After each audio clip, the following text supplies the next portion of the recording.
Good evening. I will read a poem by Paulo da Costa Domingos, a Portuguese poet.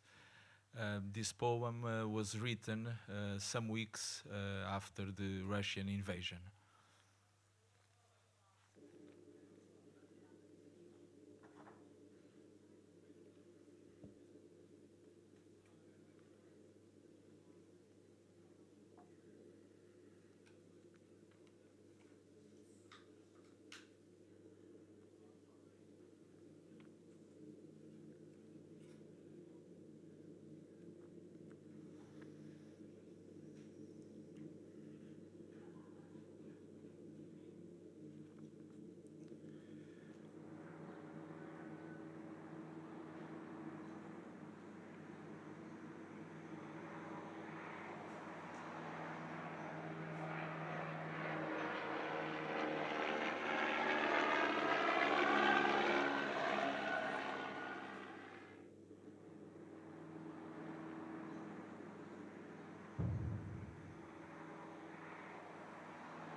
The next day, you are nothing but a vague idea on the vague empty horizon.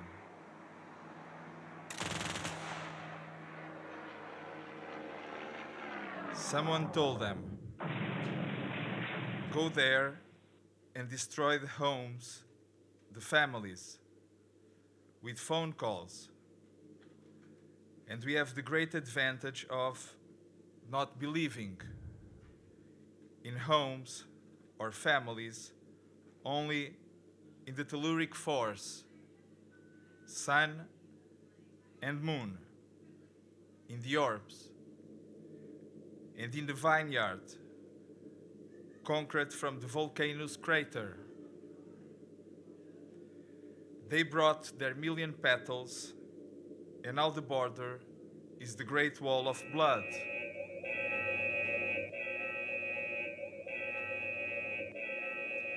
Stilled in the opacity when the night closes in and the black oyster shell burrows into the ice, in the sands, the void of sand. A paleographic bomb. It is above all the name that disappears in the shrapnel. Let us weep in the rain on our knees. With the landscape scratched on the carriage window, all the burned seeds on the fulminating side wait the moment of the final push. We flee. We flee with hot heads in fear and the scribbled landscape on the carriage window. And the eye probes, reconstructs, compares, shells, pebbles, little pieces of bones. Barefoot, I decipher triggers, the fury of the storm in the snow, the faint trail until where, don't shoot, don't shoot, a fraction of a second's space between zoot, two bursts in the fabric of the text, where the yellow jockey races on his ball splattered with. The cracks in the center of gravity release a gentle chant. They say, war is the ongoing of ideological slavery by other means. Me in my pajamas, going insane in the middle of the street, with you asking me for syntax and hope. Here is a dialect that flees neo-imperialism with a plastic bag for the scarce belongings and eyes closed to the metonymy of life, as if that were an act of the game in damnation, an act for lesser cruelties. As your field, what are you doing here? Meanwhile, The noise engineers with plenty of dynamite split open the vulvas of mixing tables. Wounded, the wit abandons us, mute, departing towards the inside out. Full of grace, one could hear in the tired meows.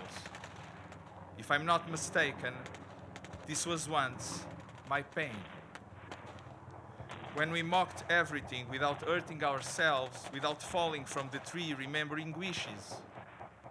Dispatches flow like blood in a blow whose crooked suture indicates in embers the whole of steel. The volunteers held them to their chests. All the volunteers in the open wound. Come and see the bomb's bed, a shroud of excrement, the burned passport, the knot in the hemodialysis, the moist ash of snow.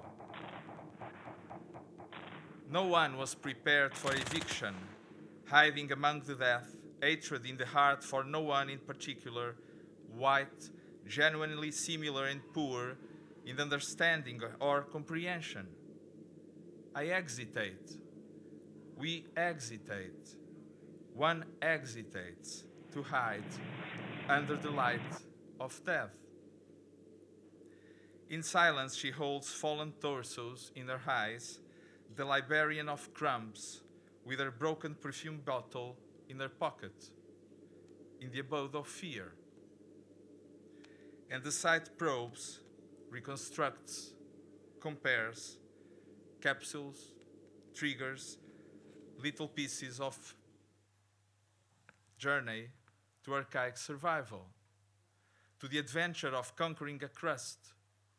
They no longer remember how the circumstance tore dreams or divorce papers in the hunting of the forbidden light. The errant boys of contempt put all their care into transporting the fresh dung of violence. The carbon dogs have lost fur and skin, but their black teeth still grip the wing, loose from the missile.